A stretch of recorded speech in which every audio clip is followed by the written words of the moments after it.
Hi everyone, welcome back to another video from Wagmore Pet Boutique and Bakery. Today we're going to do a simple 2-ingredient jerky for your 4-legged ones to enjoy. Let's get started.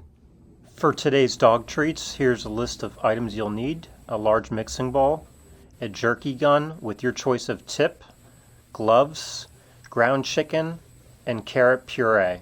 For the chicken, you will need 2 1-pound packages of ground chicken, your choice of company.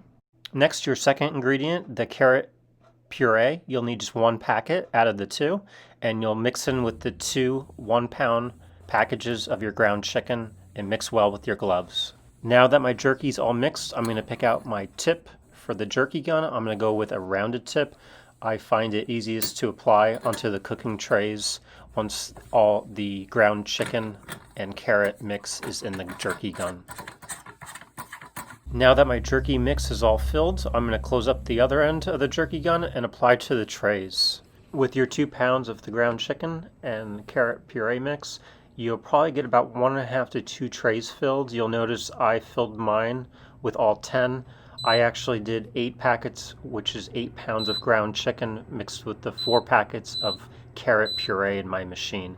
Again, your machine may vary in size and temperature. I would check your manual's owner before you start with the time and temperature setting. My dehydrator I'm setting for 18 hours at 165 degrees Fahrenheit. Our timer is complete. It's been 18 hours. You should easily be able to grab a piece of jerky and snap it. If it's still soft, you may have to cook it for a few more hours.